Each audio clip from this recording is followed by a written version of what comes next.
What's going on, guys? It's been a while. Hope you guys are all doing good tonight. Sorry, I've been a little inconsistent with the videos, with the posting. I've just been really busy lately.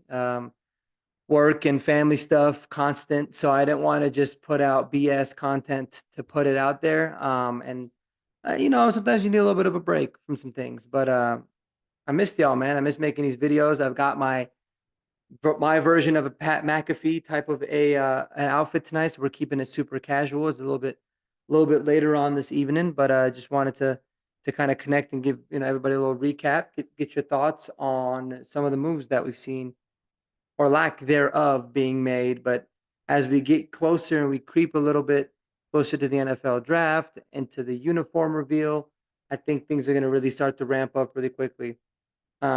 So since we have last spoken, I think that there's been a couple of signings. I believe I know that there was Sam Mustafa, I believe it's center, depth center signing that we brought on, a signing that makes a lot of sense. I still personally believe Alex Forsyth is going to be the guy that's going to get the first crack at being the starting center, as he should, because it's so important for the Broncos to be able to ensure that they develop this young talent that they have on the team, right? That's because we're kind of still getting over the Russ effect. Now we're dealing with it on the cap side, but for the couple years prior, it was just the lack of draft picks, the lack of the premium capital, and then we trade for a head coach and Sean Payton. So there's a lot of issues going on, right? And there's a lot of situations where we would not necessarily have premium capital. So we had to make the most out of the mid round, late round picks that we have, and specifically the undrafted guys. And Alex Forsyth was a seventh round pick.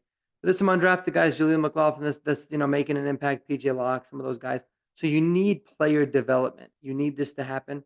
I think it'll be a good crack, but it's nice because in case he doesn't work out or he gets injured or whatever, Sam Mustipher is somebody that's got good amount of experience that based off of the PFF numbers is fantastic in the run, not so good in the pass.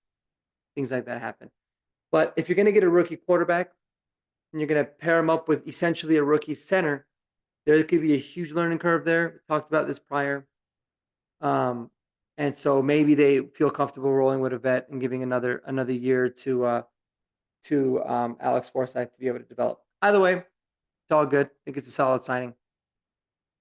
But looking through it, guys, it's kind of crazy. There's so many different scenarios in which this draft can go. You're going to hear some people say trade back as many times as you can. If you can trade back 3, 4 times, even trade back into the second round and get as many draft picks as you can this year, you know, and the big 13 or 14 draft picks in some scenarios, you do on mock drafts, do that. My thing about it is, sure, does that make sense conceptually? Yes. Um, but there's a lot of factors that have to go into that being able to happen, right? You need to have teams that are willing to trade with you consistently trading back. It needs to be able to make sense. If you're able to get a future one in one of those trades, it would make sense to have more dart throws. And if you're going to be able to do it that way, great. But the chances of that happening, like for us to be able to trade back from like 12 to 18 to 24 to 32 or whatever it might be, like that many times to be able to acquire so much capital, it's kind of rare. Now, it could happen, but it's kind of rare. Um, but and then obviously to be able to trade up and mortgage the future, hey, you can do that too. There's just so many scenarios that it's kind of fascinating. And really, you could easily make the argument that any one of those scenarios, trading up, staying put, and trading back makes sense. But one thing that you can never make sense is if you're going to stay put at 12 and you end up taking a cornerback. All right. That would be a move where I actually genuinely believe that I would contemplate very, very, very, very, very heavily contemplate never rooting for this franchise again if we did something stupid like that. And we are like, why would be, imagine taking, I had a debate with somebody on Twitter. They're like, yeah, because, I think actually, who it was? It was Lance Ziegler, I think. He's a pretty famous guy on like CBS. And I wrote him that he did a mock draft and the Broncos ended up taking like Quinyon Mitchell, a cornerback. And I was like, this would be the absolute most disastrous scenario for the Broncos to just sit on their hands, right? And this shitty team we've been for so long, just sitting on our hands here and taking a corner. All right, a corner. When you're a bad team and you have a premium corner. It's a luxury. That's it. You get rid of that. It doesn't do anything for you. I love Pat Surtain. I think if we were a good team, he'd be fantastic. I also know that the over-under for the Broncos, according to Vegas, wins this year is 5.5. If we cut or traded Pat Surtain, you know what the over-under would be? Probably still 5.5. Because elite corners don't have big impacts on shitty football teams, period. Especially when you can't stop the run and you can't really rush the pass that consistently. Now, we're going to get better there, but it's irrelevant. So anyways, that would be the absolute most treacherous scenario ever. But yeah, and then so I responded that to Lance Ziegler, and then he responds back, yeah, how is it stupid if something along the lines of like, how is it dumb if you're in a division with Pat Mahomes and Justin Herbert? He's like, it doesn't sound dumb to me. And it's just like, it makes me want to fucking, excuse my French, but it makes me want to bang my forehead. Never will understand that. That would be the stupidest thing. Take a tackle, that's better. Take a pass rusher, great. Take a wide receiver even, fine. Take an interior defensive lineman, absolutely I can get behind that. But you, in no means do you take an off-ball linebacker, a safety, or a cornerback, given the situation that we're in as a football team. Absolutely not. And obviously running back. Absolutely never. Anyways, anything else? I can sell the argument to you that it's something that makes sense, right? Any other scenario. And so when I've been thinking about it over and over and over again, there's a lot of pieces that go into this. Okay. This is a big if, and it's something that we will not know until draft night. If there is somebody that Sean Payton unequivocally loves, you do whatever it takes. If that's 2 future first round picks, 2 future 1s and 2s, you do that to go up and get them. You do. It's a lot of risk. I get it. But that's only if there's unequivocal love and he is that sure and that's his guy and they're going to commit to him. I get that. I'm all about it.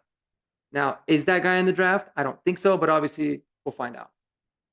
But you also have the other scenario where you don't want them just settling for a quarterback, right? If they don't love Bo Nix, if they just think Bo Nix is fine, there's no reason to take him at all. Okay? So I think the actions are always going to speak louder than the words. There's going to be a scenario where the Broncos sit on their hands and take Bo Nix at 12, and they're going to say, we loved him so much. He was, the top or one of the top quarterbacks on our draft, and we're so thrilled that he fell to us at 12. But they stayed at 12. That screams bullshit. They just settled for him at 12. Because if they loved him, they would have traded up and ensured that they got him. There's this scenario where they can trade back, right? And they can say, oh, we loved him and we felt like we could still get him in the later rounds, so we did it. That would make more sense to me. There's just so much that's going to go on, and there's so much that's there to play, and I'm fascinated to find out what happens. And as I've been thinking about it more and more, if there's a situation where maybe Sean Payton's not blown away by a guy, or maybe he likes 2 or 3 different guys, like he genuinely loves 2 or 3 guys that are all first-round rated quarterbacks. So let's say he loves J.J. McCarthy, he loves Bo Nix, he likes Michael Penix, for example. Okay. If he really does genuinely love those 3 and he feels like he's comfortable with either one of them, then yes, trade back and get as many assets as you can and see how the board falls and pick the guys accordingly. You got to play that game too. But anyways, it's going to be fascinating stuff to see. I'd love to see, you guys have been great in the comments. So obviously first like, comment, subscribe if you guys have been digging into content. I'll be a lot more consistent moving forward. I promise you guys, for my sake too, for my mental health, I need to get back into space and start talk about football again, man. But anyways, so let me know what you guys think. What's your ideal draft scenario? And I want to hear realistic. I don't want to hear, we trade PS2 and Cortland Sutton and 12 and next year's first round pick to move up to number 1 and get Caleb Williams. That's not going to happen, guys. So just get that out of your head. But I want to hear some realistic scenarios and see what it is that you guys think. And then we'll go from there. So the rest of the week, you're going to see some videos where we're going to dive deep, really get into actually some Nuggets talk, some Avs talk as they get closer to the playoffs. It's funny because last time we talked, it was like, man, the Avs were on fire. The Nuggets were kind of on fire and then they dwindled. And now it's like the Nuggets seem to get back on track and now the Avs got a lot of questions. So it's pretty wild stuff. But we'll get into that. Hopefully you like some of that content. And otherwise, appreciate you guys.